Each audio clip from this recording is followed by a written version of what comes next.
Shalom, jemaat yang dikasihi Tuhan Yesus Kristus. Kita patut bersyukur karena Tuhan Yesus telah memberi kesempatan kepada kita untuk melaksanakan kebaktian umum dan juga kebaktian pemuda remaja di gedung gereja. Sebelum kita memulai ibadah, marilah kita memperhatikan beberapa warta lisan sebagai berikut. Tahun Gerejawi. Tahun Gerejawi untuk kebaktian hari ini adalah Minggu tanggal 30 Oktober 2022, adalah minggu biasa. Oleh karena itu, kanseklit atau taplak mimbar yang dipasang berwarna hijau. Berikutnya, tukar pelayanan mimbar ketiga GKI Sinode Wilayah Jatim. Hari ini, Minggu tanggal 30 Oktober 2022, dilaksanakan kebaktian umum dalam rangka tukar pelayanan mimbar Sinode Wilayah Jatim. Sehubungan dengan hal tersebut, maka kebaktian umum pukul 9.00 akan dilayani oleh Pendeta Andreas Catur Wismantono dari GKI Dharma Permai. Sedangkan Pendeta Yudi Kristanto melayani di GKI Gurah. Berkenaan dengan hal itu, maka dalam kebaktian tukar pelayanan mimbar Sinode Wilayah tersebut akan diedarkan kantong persembahan berwarna putih untuk mendukung pelayanan kesehatan Yayasan Waluyo Jati, dan bagi Bapak Ibu Saudara yang bergerak memberikan persembahan tersebut bisa memasukkan ke dalam kantong putih. Berikutnya yaitu kebutuhan penatua periode 2 April 2023 sampai 1 April 2026. Sehubungan dengan berakhirnya masa jabatan beberapa penatua periode pelayanan 5 April 2020 sampai 4 April 2023, yaitu penatua Gideon Dula Raharjo sudah periode kedua, penatua Lina Suprianto periode kedua, penatua Yanu Anggoro Raseta periode kedua, dan penatua Agiat periode 1, maka Majelis Jemaat akan melaksanakan pemilihan 5 penatua untuk periode pelayanan 2 April 2023 dan sampai 1 April 2026. Pemilihan dibagikan pada hari ini, hari Minggu tanggal 30 Oktober 2022. Silakan diisi dan dikembalikan paling lambat tanggal 27 November 2022. Berikutnya yaitu bantuan untuk korban banjir. Berkaitan dengan musibah banjir bandang di Sitiarjo, Malang Selatan, maka diimbau kepada jemaat untuk ikut menyatakan keprihatinan dan kepedulian melalui dukungan dalam bentuk pengumpulan dana kemanusiaan. Dana yang terkumpul akan dikirimkan ke rekening GKI, Gereja Kristen Indonesia, dan bagi jemaat yang tergerak memberikan bantuan bisa mengisi amplop dan ditulis untuk korban banjir Malang. Berikutnya, renungan wasiat dan majalah berkat. Majelis Jemaat menyediakan renungan keluarga wasiat edisi November-Desember 2022 dan majalah berkat edisi Oktober 2022. Bagi jemaat yang membutuhkan, silakan mengambil di meja penerima tamu lantai 1. Jemaat yang berulang tahun sepekan, kita mendoakan saudara-saudara terkasih dalam Tuhan Yesus Kristus yang berulang tahun sepekan ini, tanggal 30 Oktober 2022 sampai 5 November 2022. Kiranya kasih setia dan anugerah Tuhan Yesus Kristus senantiasa menyertai. 31 Oktober yaitu Ibu Nuke Oktapurlia, 1 November Ibu Sulastri, dan 5 November Ibu Ratna Ardani.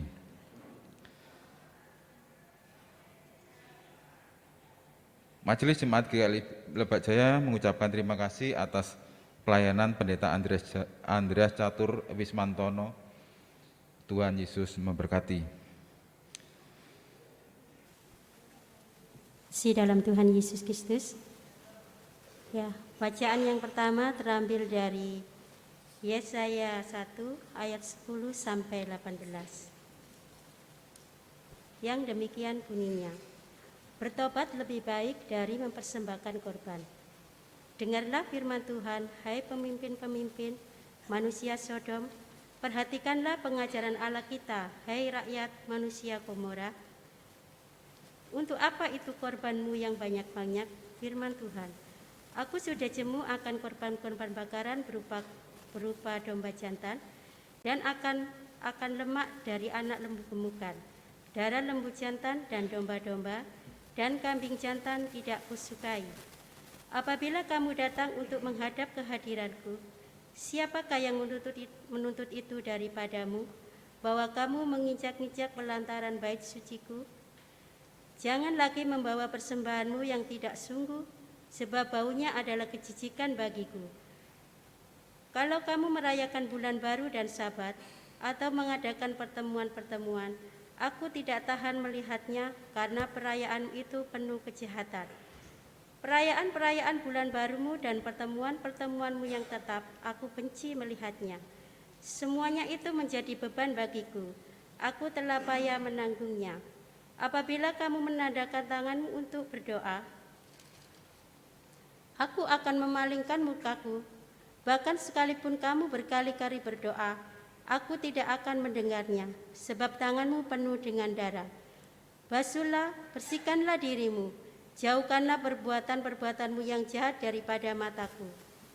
Berhentilah berbuat jahat, belajarlah berbuat baik, usahakanlah keadilan, kendalikanlah orang kejam, belalah hak anak-anak yatim, perjuangkanlah perkara janda-janda. Marilah, baiklah kita berperkara, firman Tuhan. Sekalipun dosamu merah seperti kirmisi, akan menjadi putih seperti salju. Sekalipun berwarna merah seperti kain kesumba, akan menjadi putih seperti bulu domba. Demikianlah sabda Tuhan. Syukur kepada Allah.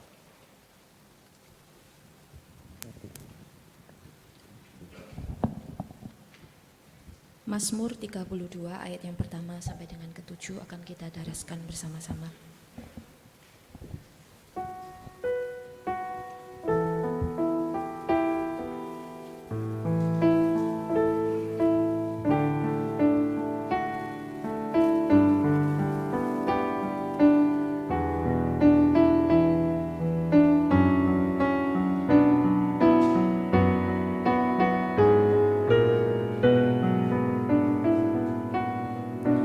Kau berlindung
Bacaan yang kedua terambil dari 2 Tesalonika 1 ayat yang pertama sampai dengan yang keempat, kemudian melompat ke ayat 11 sampai 12.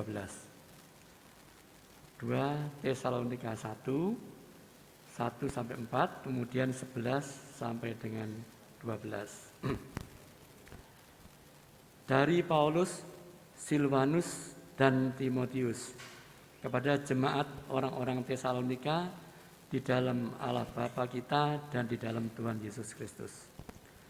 Kasih karunia dan damai sejahtera dari Allah Bapa kita dan dari Tuhan Yesus Kristus menyertai kamu. Kami wajib selalu mengucap syukur kepada Allah karena kamu, saudara-saudara, dan memang patutlah demikian, karena imanmu semakin bertambah dan kasihmu seorang akan yang lain makin kuat di antara kamu. Sehingga dalam jemaat-jemaat Allah kami sendiri bermegah tentang kamu, karena ketabahanmu dan imanmu dalam segala penganiayaan dan penindasan yang kamu derita. Karena itu kami senantiasa berdoa juga untuk kamu, supaya Allah kita menganggap kamu layak bagi panggilannya dan dengan kekuatannya menyempurnakan kehendakmu untuk berbuat baik dan menyempurnakan segala pekerjaan imanmu, sehingga nama Yesus Tuhan kita dimuliakan di dalam kamu dan kamu di dalam Dia, menurut kasih karunia Allah kita dan Tuhan Yesus Kristus. Demikian sabda Tuhan. Bacaan kitab Injil terambil dari Lukas pasal 19 ayat yang pertama hingga yang ke-10.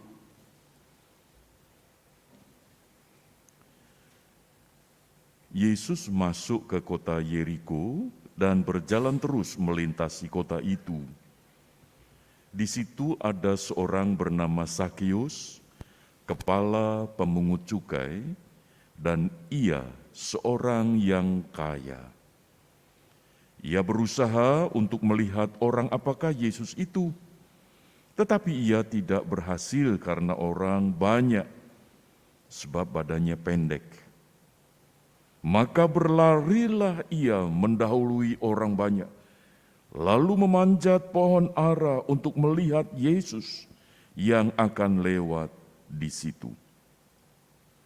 Ketika Yesus sampai ke tempat itu, ia melihat ke atas dan berkata, "Sakeus, segeralah turun, sebab hari ini aku harus menumpang di rumahmu." Lalu Sakeus segera turun dan menerima Yesus dengan sukacita. Tetapi semua orang yang melihat hal itu bersungut-sungut katanya, "Ia menumpang di rumah orang berdosa." Tetapi Sakeus berdiri dan berkata kepada Tuhan, "Tuhan, setengah dari milikku akan kuberikan kepada orang miskin, dan sekiranya ada sesuatu yang kuperas dari seseorang, akan kukembalikan 4 kali lipat." Kata Yesus kepadanya, "Hari ini telah terjadi keselamatan kepada rumah ini, karena orang ini pun anak Abraham. Sebab Anak Manusia datang untuk mencari dan menyelamatkan yang hilang." Demikianlah Injil Yesus Kristus. Berbahagialah mereka yang mendengarkan firman Allah dan yang memeliharanya. Haleluya.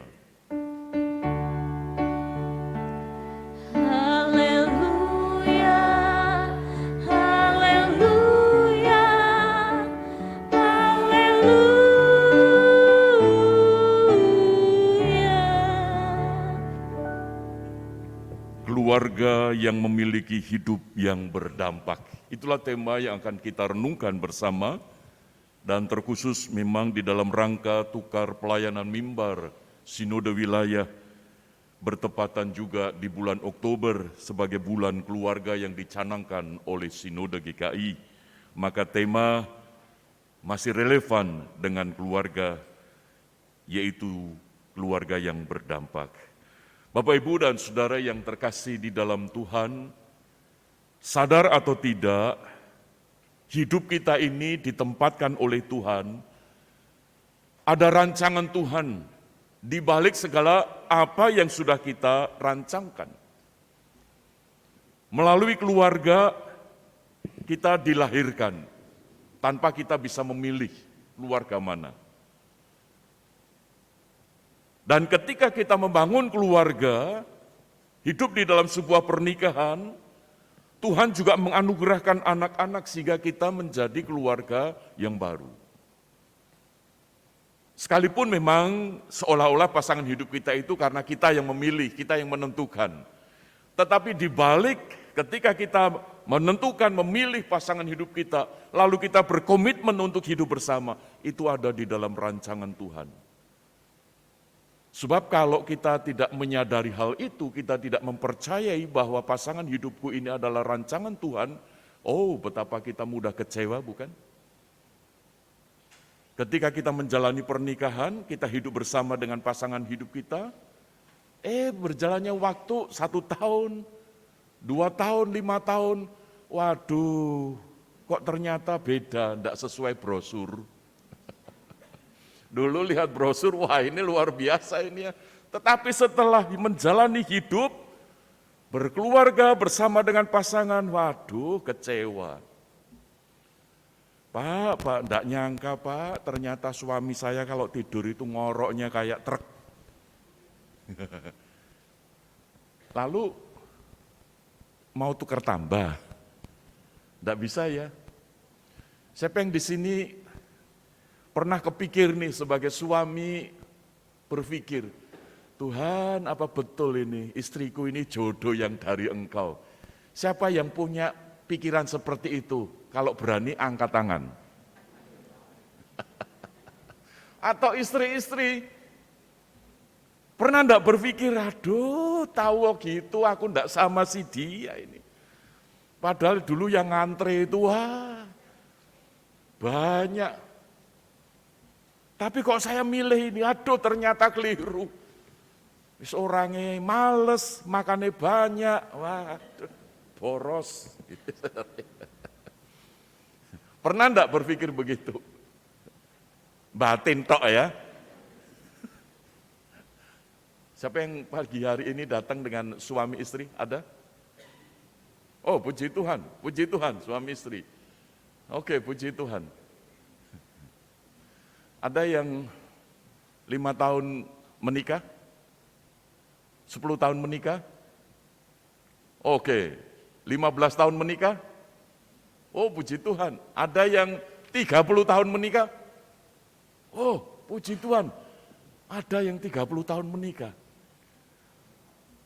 Masih menikmati Bu?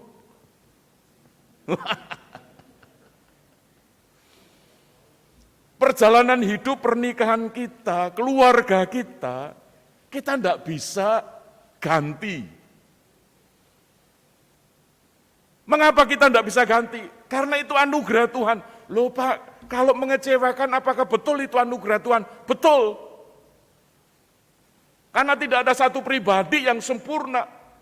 Dan Tuhan pertemukan supaya di dalam ketidaksempurnaan itu satu sama lain saling melengkapi.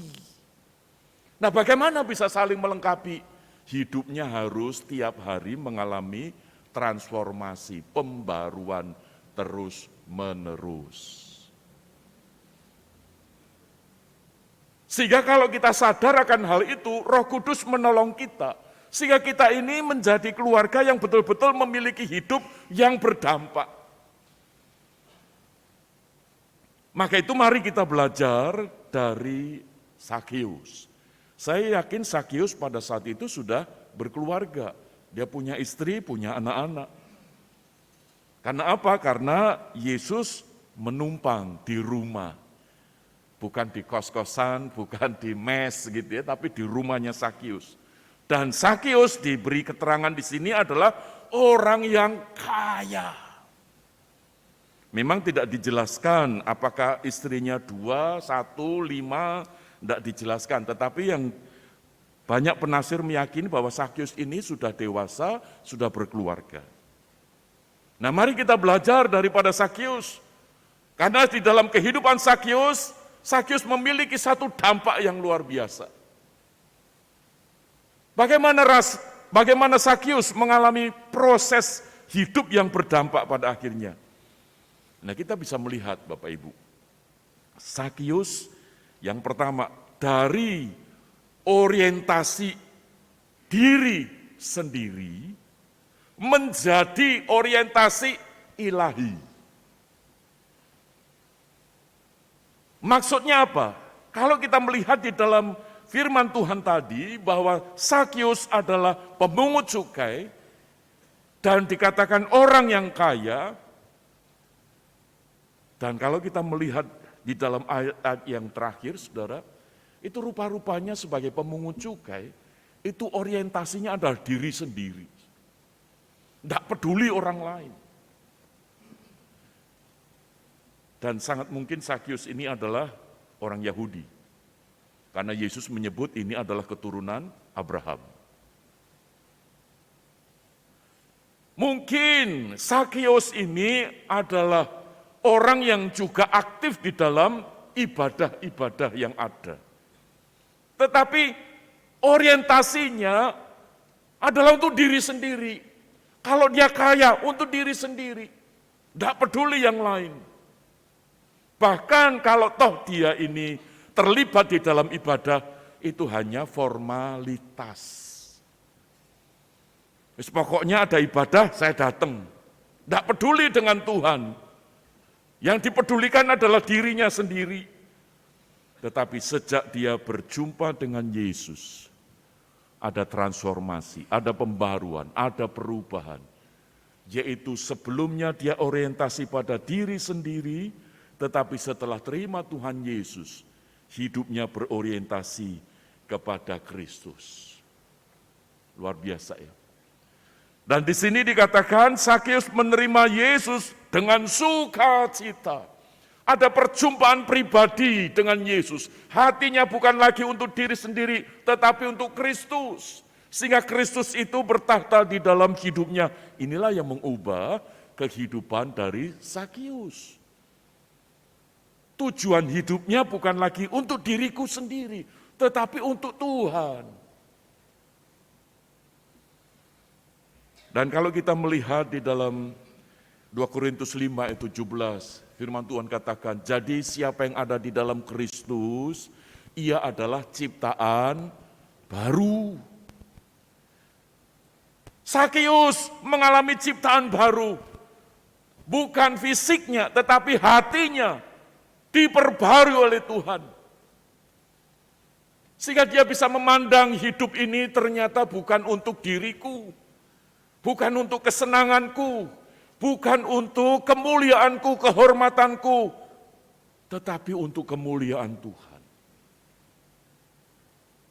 Wah, ini kalau suami memiliki hati yang seperti Sakius, wah saya kira istri akan berbahagia, betul ya? Karena apa? Suami kalau seperti Sakius berorientasinya kepada Kristus, wah itu pasti akan ngajak berdoa istrinya. Siapa di sini bapak-bapak yang mengajak istri berdoa? Ada? Coba kalau ada angkat tangan. Oh puji Tuhan. Maksudnya mengajak berdoa istri ya. Bukan meminta kamu yang berdoa ya. Itu istri akan merasa, wah suamiku ini luar biasa. Mungkin gajinya tidak terlalu banyak, tetapi cinta kasihnya kepada Tuhan banyak, sehingga melimpah di dalam kehidupan keluarga. Wow, luar biasa. Sakius mengalami perubahan itu. Hatinya dicipta baru oleh Tuhan. Sehingga yang dulu semua untuk aku, semua untuk aku. Saya coba mengimajinasi, kalau Sakius berorientasi pada diri sendiri, apalagi dia yang mencari nafkah begitu ya, dia yang mendapat income yang cukup besar, cukup banyak begitu, seolah-olah dia punya hak, dia punya kuasa, dia punya otoritas atas keluarganya. Sehingga kalau istrinya masak rujak cingur, lalu Sakius icip-icip, wah ini kok gak enak, itu bisa marah loh. Kalau disuruh bikin kopi, kurang sip, itu Sakius bisa marah. Saya mengimajinasikan begitu. Kenapa? Karena berpusat pada diri sendiri. Seolah-olah istri itu hanya untuk melayani dia. Kenapa? Karena merasa aku sudah membiayai seluruh hidup. Aku sudah bekerja untuk keluarga. Jadi sekarang anggota keluarga, istri, anak-anak harus tunduk sama aku. Kira-kira kalau seperti itu, keluarganya bahagia enggak? Saya kira ini menjadi rasan-rasan tetangga. Kalau zaman itu sudah ada WhatsApp, medsos, Ini Sakyus viral ini. Viral ini. Bro, roh Sakyus. Wah, itu bisa diviralkan.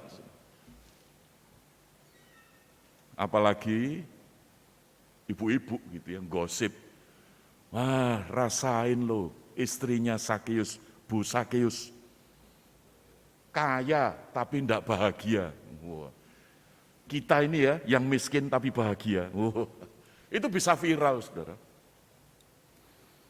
Tetapi ketika dia percaya kepada Tuhan Yesus, hatinya diubah.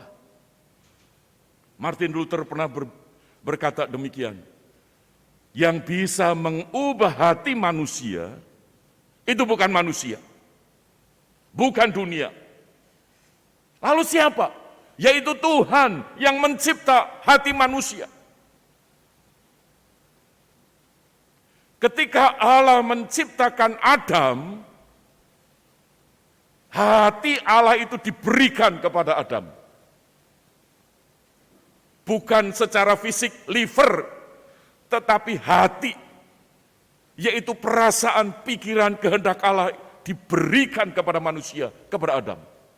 Karena Adam dicipta segambar dan serupa dengan Allah, bukan? Nah, ketika manusia jatuh di dalam dosa, hatinya itu rusak. Hatinya itu tidak lagi seperti hatinya Tuhan. Dan itu sudah terbukti, kakak membunuh adiknya. Suami menyalah-nyalahkan istrinya. Ya kan, Adam kan menyalahkan Hawa, betul ya? Siapa di sini yang istri tiap hari disalahin sama suami? Tidak usah angkat tangan. Hidupnya tidak bahagia. Wah, ketika harta melimpah, hidupnya tidak bahagia. Ketika setiap pribadi itu orientasinya pada diri sendiri. Maka itu mari kita belajar daripada Sakyus. Berubah, hatinya diubahkan, diperbarui di dalam Kristus. Sehingga saya percaya setelah Yesus melanjutkan perjalanan, Sakyus sudah diubahkan hatinya, sehingga Sakyus bukan lagi untuk diri sendiri, tetapi untuk keluarganya. Dan itu terbukti, saudara. Yaitu yang kedua, supaya menjadi keluarga yang berdampak, Sakyus memberikan contoh.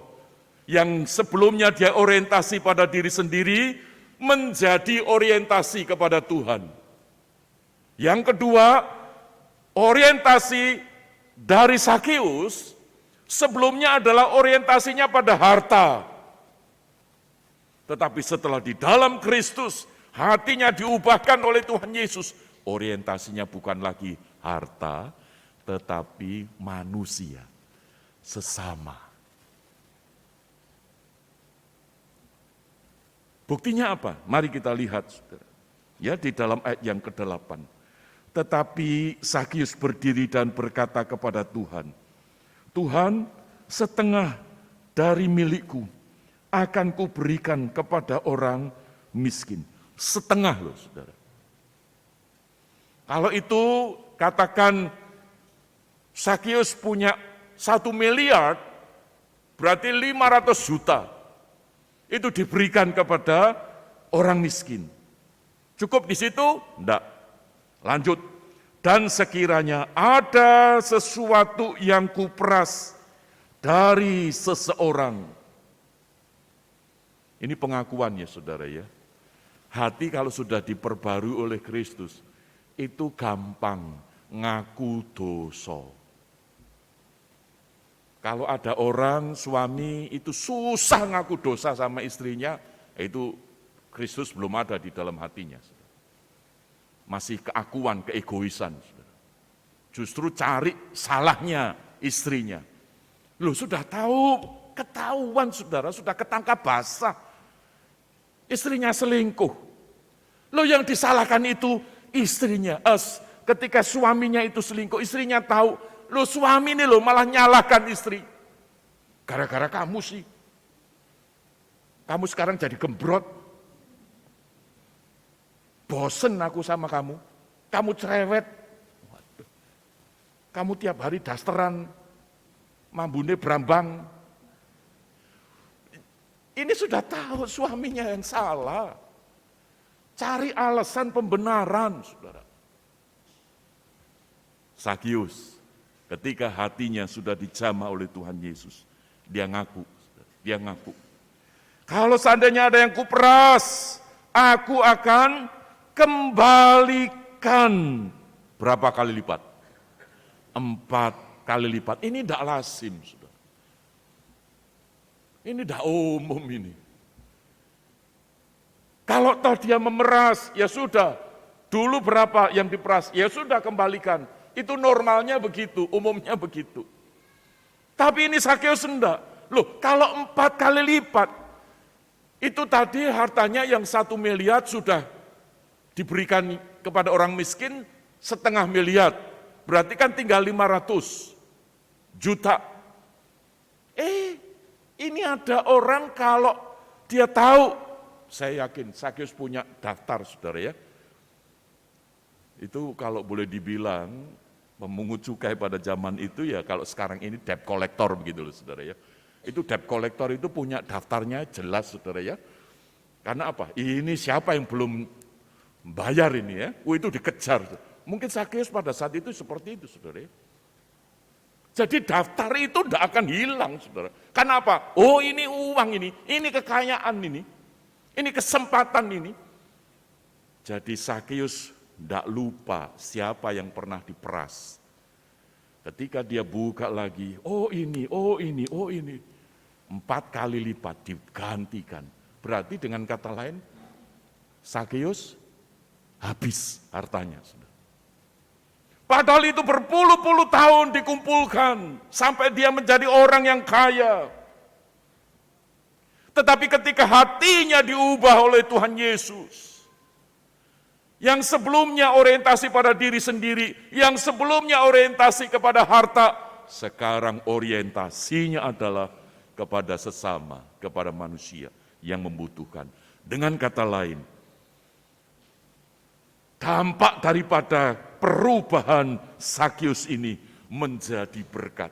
Dan itu dipakai oleh Tuhan sebagai tanda keselamatan terjadi. Maka itu kalau ada orang Kristen yang medit, tahu medit ya? Pelit. Kalau orang Bugis itu bilang seke. Seke itu pelit sekali, saudara. Itu bagaimana bisa memberi dampak yang baik. Sudah seke, sudah pelit, sampai istrinya itu seperti karyawan gitu, saudara ya, kepada suaminya. Jadi sampai istri itu ya bingung mau minta, nanti malah dimarah-marahi sama suaminya. Loh, ini padahal kan untuk kebutuhan keluarga. Sehingga akhirnya juga istri jadi ikut pelit kepada anak-anak. Anak-anak ikut pelit kepada saudara-saudara. Kenapa? Karena belajar dari papanya.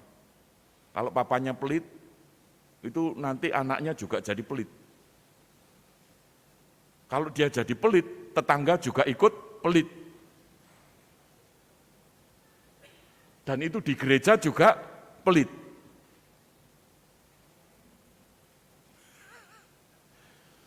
Coba kalau persembahan, di dompet ada 100.000, ada 50.000, ada 20.000, ada 10.000, ada 5.000, ada 2.000, ada 1.000. Ketika persembahan, Bapak Ibu pilih yang mana? Tidak usah jawab.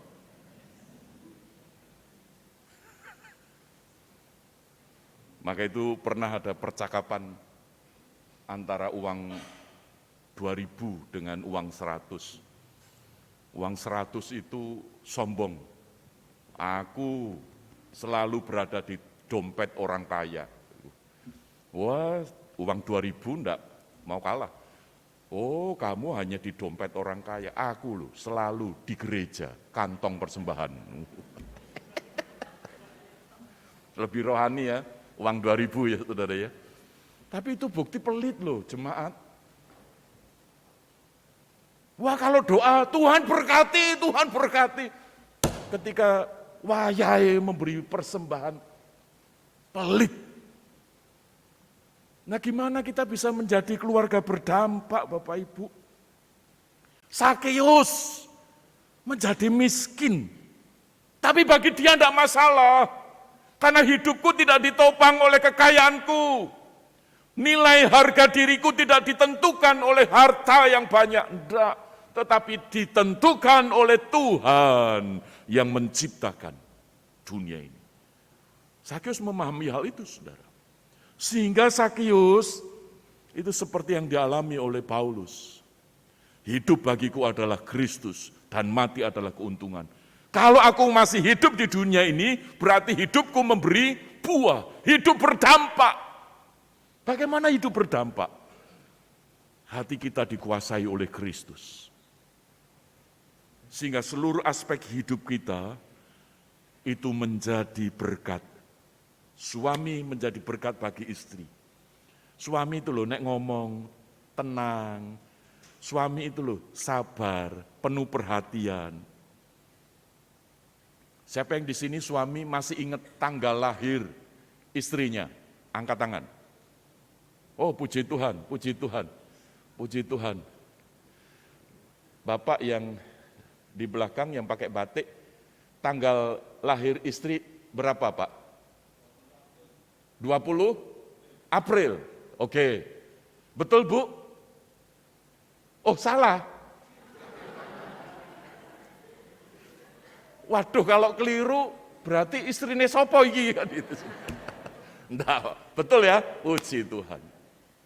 Ibu ketika suami masih mengingat tanggal lahir, Ibu seneng enggak? Ibu bahagia enggak? Luar biasa. Bapak-bapak yang lain, jangan salah tanggal lahir istri Anda.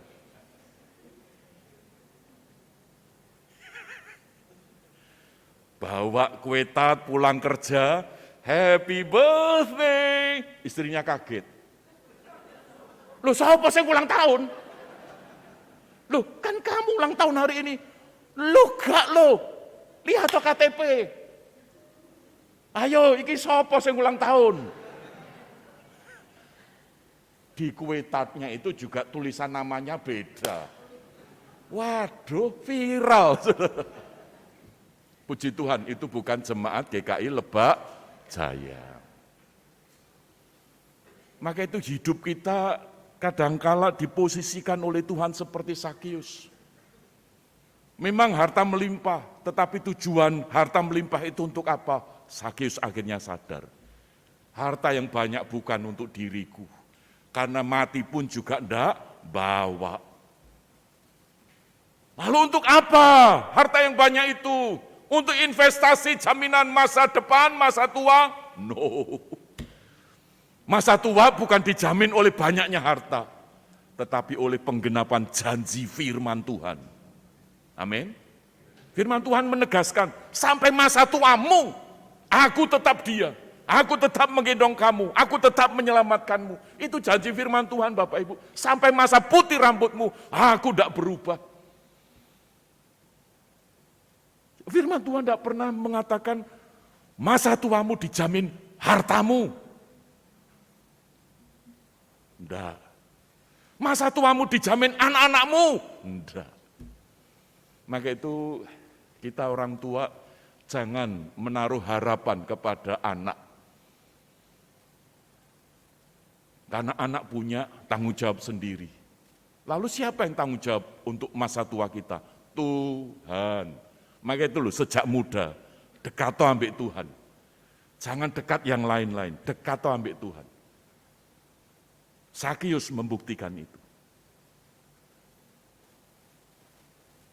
Nah, sekarang betul Bapak Ibu.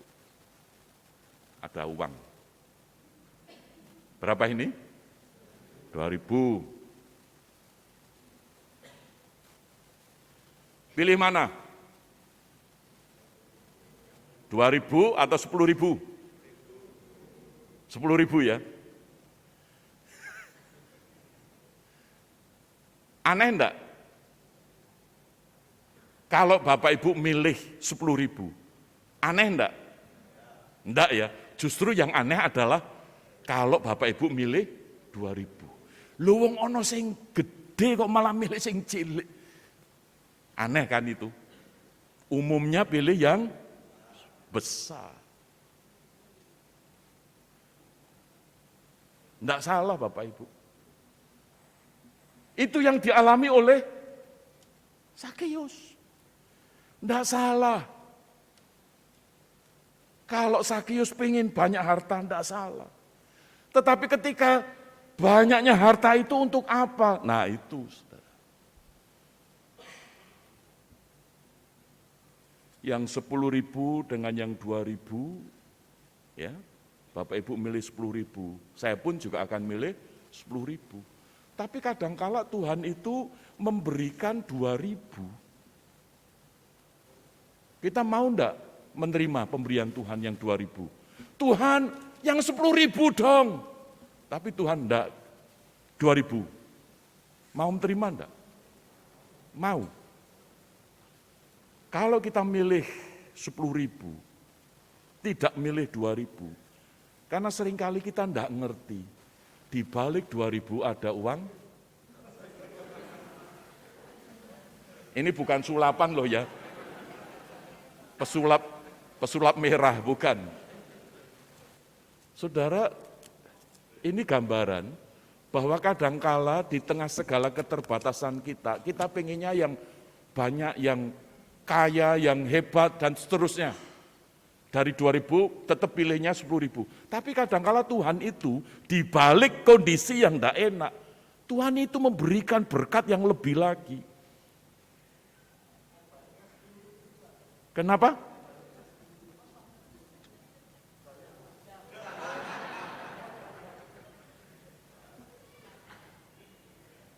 Mari kita belajar dari Sakeus, melihat di baliknya. Harta yang banyak tidak menjamin. Walaupun dia miskin, akhirnya katakan, ya makan wes segolo deh. Tapi Sakeus bersama keluarganya itu bahagia. Kenapa? Dia sudah mengaku dosa di hadapan Tuhan. Hatinya diperbarui oleh Tuhan. Dia juga ngaku kepada istrinya, kalau hidupnya selama ini tidak benar. Dan Tuhan juga mengampuni.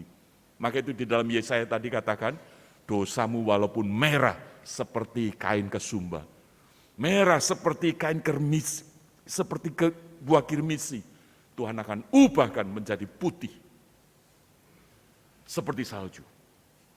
Maka itu mari Bapak Ibu, kita sebagai keluarga, suami biarlah boleh memiliki hati di dalam Kristus, dan istri pun demikian.